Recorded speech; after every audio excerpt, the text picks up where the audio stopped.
हमारे चैनल पर आप सबको खुशामदीद। अगर आपने अभी तक हमारे चैनल को सब्सक्राइब नहीं किया तो जल्दी से कर लीजिए और बेल आइकन बटन को भी प्रेस कर दीजिए ताकि हमारी तमाम नई आने वाली वीडियोस को आप टाइमली देख लें। आज मेरी अपने सीनियर्स अफसरान के साथ मीटिंग थी।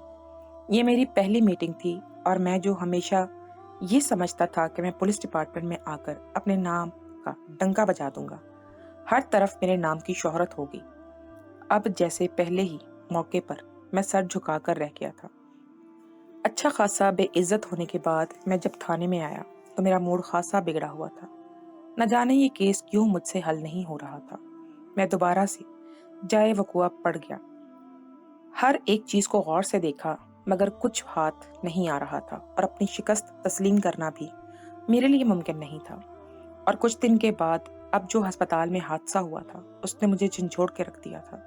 वो एक नौजवान मर्द था और उसके साथ उस कदर वहशियाना सलूक किया गया था, उसको नामर्द किया गया था और इसी वजह से शायद उसकी मौत भी वाक़या हो गई थी। मैंने जब लाश की हालत देखी तो मैं आंखें भींच कर रह गया। पोस्टमार्टम की रिपोर्ट भी कुछ नहीं बता रही थी। आजकल मेरा सारा फोकस इसी केस को हल करने पर था। इस दिन जब मैं छुट्टी के बाद घर आया तो अम्मी के कहने पर ही मैं इन्हें लेकर खाला के घर आ गया था। खाला के घर आने के बाद जब मेरी शुबाना पर नजर पड़ी तो जैसे मेरी तमाम बेजारी हवा हो गई थी। शुबाना मेरी खाला की बेटी थी, वो एक अस्पताल में नर्स थी। उसका अस्पताल मेरे रास्ते में पड़ता था। मैंने सोचा कि उसको साथ लेकर जाकर अस्पताल के पास ड्रॉप करके खुद थाने में चला जाऊंगा। यही सोचकर मैं जब खाला के घर आया तो वो दुश्मन जान सामने ही खड़ी थी। आज उसने काली चादर ओढ़ी हुई थी, उसका गोल चांद सा चेहरा खूब दमक रहा था। मैं कितने पल उसे यकटक देखता रहा, फिर इक्स की छोटी बहन के टोक देने पर मैं होश की दुनिया में वापस आया था। एक भरपूर नजर उस पर डालकर मैं खाला की तरफ मतवज्जो हो गया था। शुबाना बहुत नकचड़ी और मूडी लड़की थी।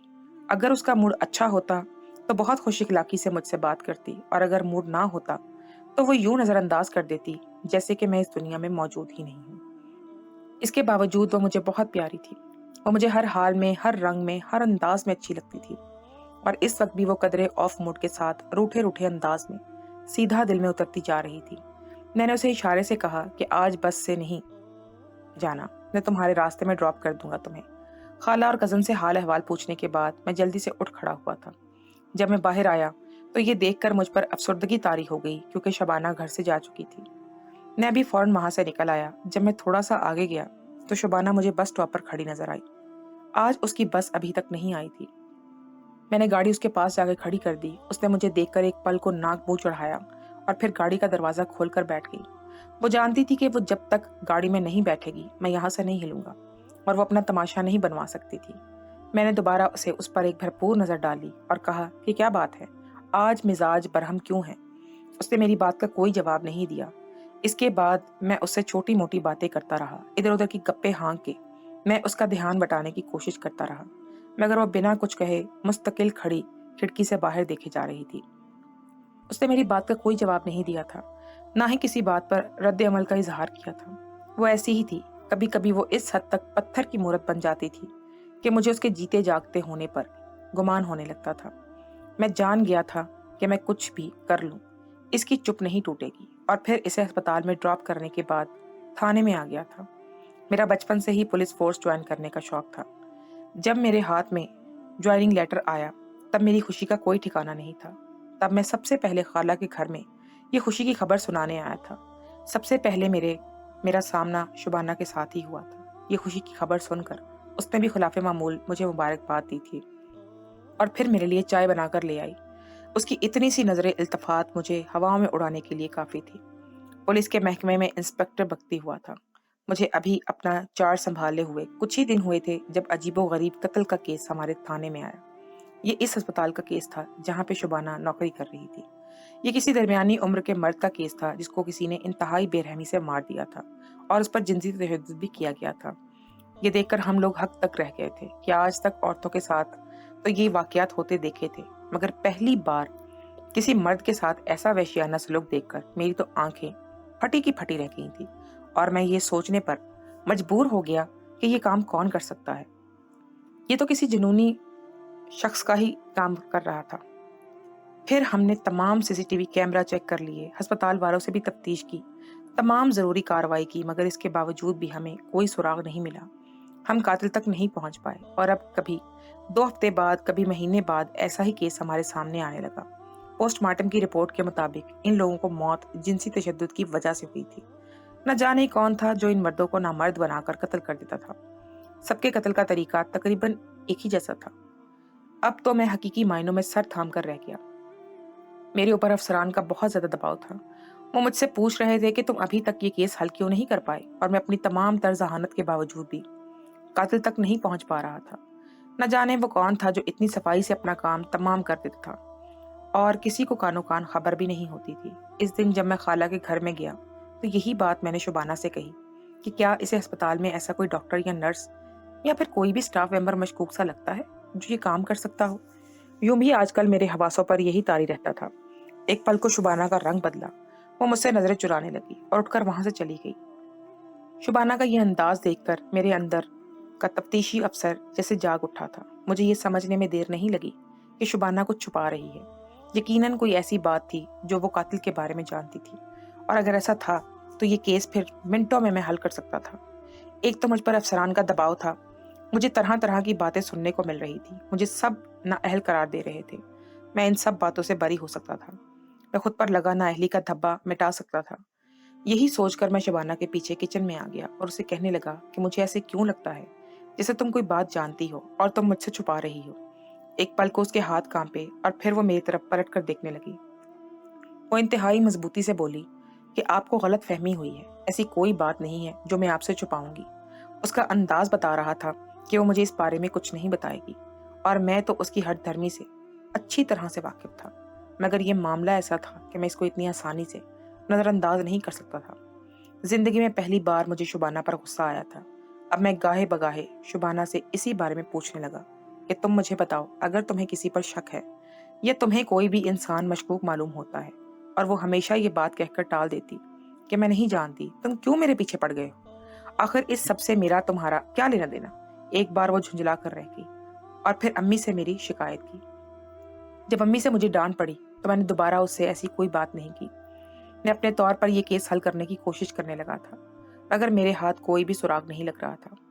इतवार का दिन था, मैं अपने कमरे में लेटा इसी केस में ही उलझा हुआ था जब खाला अपने तीनों बच्चों के साथ हमारे घर में आई तो शुबाना के बारे में जानबूझकर मुझे खुशगवार हैरत हुई, और मैं भी अपने कमरे से बाहर आकर सब लोगों में बैठ गया।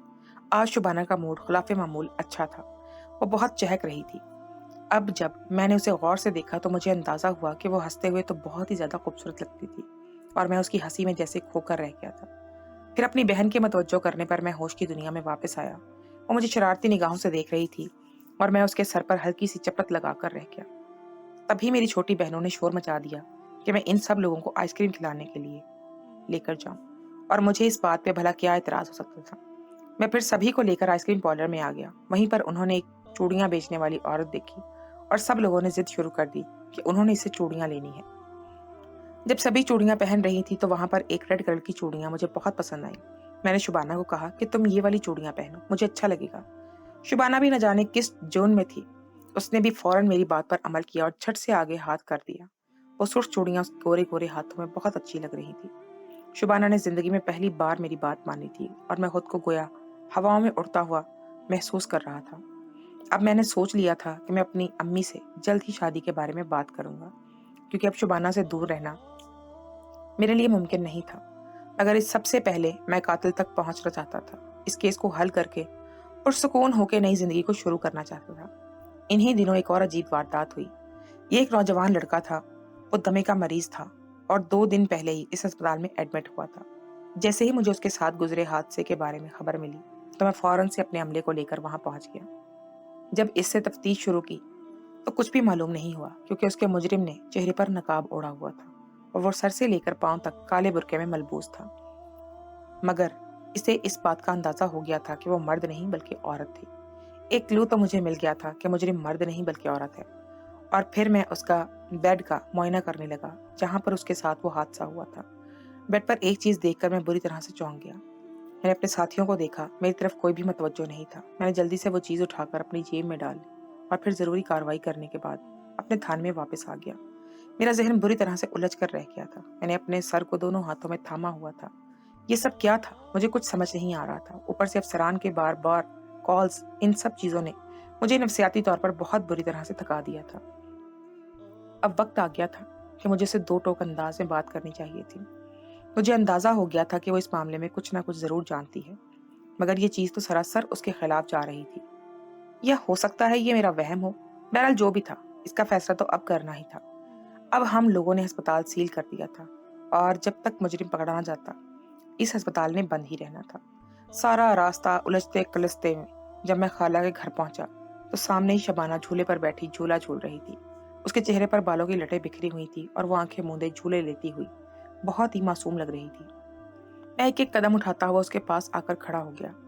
उसे भी शायद अपने चेहरे पर किसी की नजरों की तपिश का एहसास हुआ था। उसने आंखें खोली और मुझे अपने सामने रूबरू देखकर सटपटा कर रह गई और अपनी जगह से उठकर मेरे सामने आकर खड़ी हो गई। आज मेरे चेहरे पर, मेरी आंखों में कुछ ऐसा था जो वो चौंक गई थी। मेरी नज़र उसके हाथ पर पड़ी। उसके हाथ पर खराशों के निशान थे। ये देखकर मैं चौंक गया। वो मुझे हैरान नज़रों से देख रही थी। मैंने उसे कहा कि मुझे तुमसे ज़रूरी बात करनी है, मेरे साथ चलो। अब मेरे जहन में ख्याल आ रहा था और इस ख्याल को हकीकत में बदलने के लिए मैं शबाना को लेकर बाहर आ गया। खाला मुझे रोकती रह गई और मैंने कहा कि मैं जल्दी वापस आ जाऊंगा। शबाना बार बार मुझसे पूछ रही थी कि हम कहाँ जा रहे हैं, और अब वो भी मेरे इंतहाई सर तासुरात देखकर परेशान हो गई थी। और मैं दिल ही दिल में ये ख्वाहिश कर रहा था कि काश मेरा ये ख्याल गलत साबित हो जाए, जो मैं सोच रहा हूँ वैसा ना हो। तभी मैं शबाना को लेकर एक अस्पताल में आ गया। फिर मैंने अपनी जेब से वो टूटी हुई चूड़ी निकाली जो मुझे उस बेड से मिली थी। ये उस चूड़ी का टुकड़ा था जो कल ही मैंने अपनी पसंद से शबाना को पहनने के लिए कहा था। इसके ऊपर खून लगा हुआ था। मैंने शबाना का ब्लड टेस्ट और इस चूड़ी पर लगे हुए खून का डीएनए टेस्ट डॉक्टर को कहा। थोड़ी देर बाद रिपोर्ट मेरे सामने आ गई थी। दोनों का डीएनए टेस्ट सेम था। इसका मतलब था वो चूड़ी का टुकड़ा शबाना का ही था। और वो इस बेड पे क्या कर रहा था? शबाना को कुछ समझ नहीं आ रहा था कि क्या हो रहा है। वो मुझसे बार बार यही बात पूछने लगी। फिर मैंने उसे कहा कि मैं तुमसे घर चलकर बात करता हूँ, फिलहाल यहाँ पर बात करना मुनासिब नहीं है। उसे लेकर मैं घर में आया और तब मैंने उससे पूछा कि ये सब क्या है।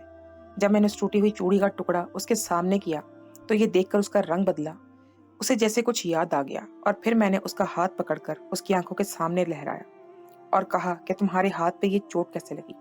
ये खराशों के निशान किसके हैं? तभी वो कहने लगी कि मैं गिर गई थी और इन चूड़ियों की वजह से मेरे हाथों पे कट लग गए थे। मगर इसके अंदाज से साफ लग रहा था कि वो झूठ बोल रही है। मुझे उसकी किसी बात पर भी यकीन नहीं था। और तभी मैं गुस्से से धाड़ कर बोला कि मुझे इस बात का यकीन हो गया है कि इस घिनौने खेल में तुम भी मुलव्वस हो। बल्कि इससे पहले जितने कत्ल हुए हैं इनमें तुम्हारा कोई ना कोई हाथ तो है, क्योंकि मैंने सीसीटीवी कैमरे भी चेक किए हैं। इसके कमरे में सबसे आखिरी तुम गई थी। और ये सुनकर बदहवास सी वो हो गई। वो ये बात भूल गई कि उसने ये काम बुर्का ओढ़ कर किया था और बुर्के में तो उसे कोई पहचान भी नहीं सकता था। मेरी बात सुनकर वो घबरा गई। उसका चेहरा लट्ठे की मानिंद सफेद हो गया और वो अपने चेहरे पर दोनों हाथ रख के फूट फूट कर रो पड़ी। मुझे उसके रोने से तकलीफ हो रही थी और उसका रोना ये जाहिर कर रहा था कि वो झूठ बोल रही है। यकीनन वो मुजरिम है। तभी मैंने अपने दिल को मजबूत किया और उसके दोनों हाथ चेहरे से हटाकर कहने लगा कि जो बात है मुझे सच बताओ, तुमने आखिर ये सब क्यों किया? ये काम तो किसी जुनूनी, किसी जहनी मरीज वैसी इंसान का है और तुम ऐसा कैसे कर सकती हो? मुझे यकीन नहीं हो रहा कि तुम जैसे नाजुक अंदाम धान पान सी लड़की भी ये कर सकती है। वो मेरी बात सुनकर रोने लगी और रोते रोते कहने लगी कि मैं छोटी सी थी, बहन भाइयों में सबसे बड़ी थी, इसीलिए अम्मी छोटी मोटी चीज मंगवाने के लिए मुझे दुकान पर भेज दिया करती थी और दुकान वाला अंकल मुझे गलत तरीके से हाथ लगाता था। पहले तो मुझे इन बातों की समझ नहीं थी, मगर रफ्ता रफ्ता मुझे इस बात की समझ आने लगी तो मुझे ये सब बुरा लगने लगा। फिर इसके बाद वैन ड्राइवर, स्कूल का चौकीदार, गर्ज ये कि कितने ही लोग थे जिनके इस लम्स से मुझे वहशत होने लगी। मुझे घिन आती और मैं किसी को कुछ बता भी नहीं सकती थी। मेरे दिल में इन सब के लिए नफरत बैठती गई। रफ्ता रफ्ता मुझे दुनिया के तमाम मर्दों से नफरत होने लगी। मुझे लगता था कि सब मर्द भेड़िए हैं, सब एक ही जैसे हैं। और इसके बाद जब मैं नौकरी करने के लिए घर से बाहर निकली तो कितने ही ऐसे लोगों से वास्ता पड़ा और फिर मैं मजबूत होती गई। मैंने लोगों से डरना छोड़ दिया और फिर मैं इतनी मजबूत हो गई कि मेरे दिल की मजबूती न जाने कब बेहिसी में बदल गई, मुझे पता ही नहीं चला। इस दिन पहली बार मेरी नाइट ड्यूटी थी और इस वक्त मेरे अलावा एक और नर्स ड्यूटी पर थी। हम पूरी रात तमाम मरीजों के कमरों में जाकर देखते थे कि वो सब ठीक तो हैं, इन्हें कोई मसला तो नहीं। तभी वार्ड का चक्कर लगाते हुए मैं एक प्राइवेट रूम में गई जहाँ पर एक दरमियानी उम्र का आदमी था उसे टाइफाइड हो गया था और पिछले कई दिनों से यहाँ पर एडमिट था। जब मैं उसे देखकर वापस जाने लगी तो उसने मुझे अपने पास बुलाया और कहने लगा कि मुझे पानी डाल के दो, मुझे सख्त प्यास लगी है। जब मैं पानी ग्लास में डालकर उसके पास आई तो उसने मेरा हाथ पकड़ लिया और मेरे साथ दस्त दराजी शुरू कर दी। तब वो लम्हा था जब मेरे अंदर की जुनूनी लड़की बेदार हो गई और जो कुछ मैं बचपन से बर्दाश्त करती आ रही थी वो सब कुछ एक लम्हे में मेरी नजरों के सामने घूम गया। एक इश्तियाल की लहर मेरे वजूद में दौड़ गई और मैंने वो कांच का ग्लास उसके सर पर दे मारा।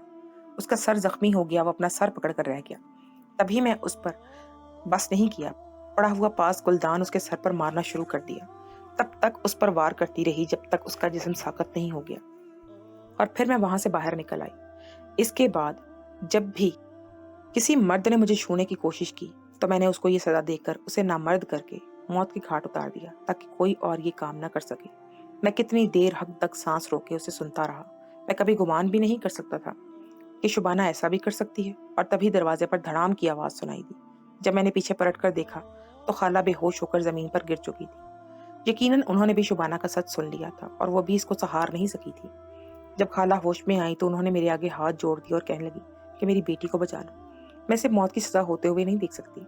तब मैंने खाला को तसल्ली दी कि शुबाना बीमार है, इसको इलाज की जरूरत है। शुबाना मेरी इकलौती खाला रुकैया की सबसे बड़ी बेटी थी और इन लोगों का घर हमारे घर से थोड़े फासले पर था।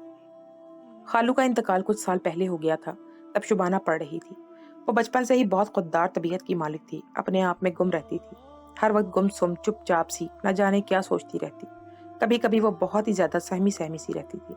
हर वक्त उसकी आंखों में खौफ का तासुर नजर आता था।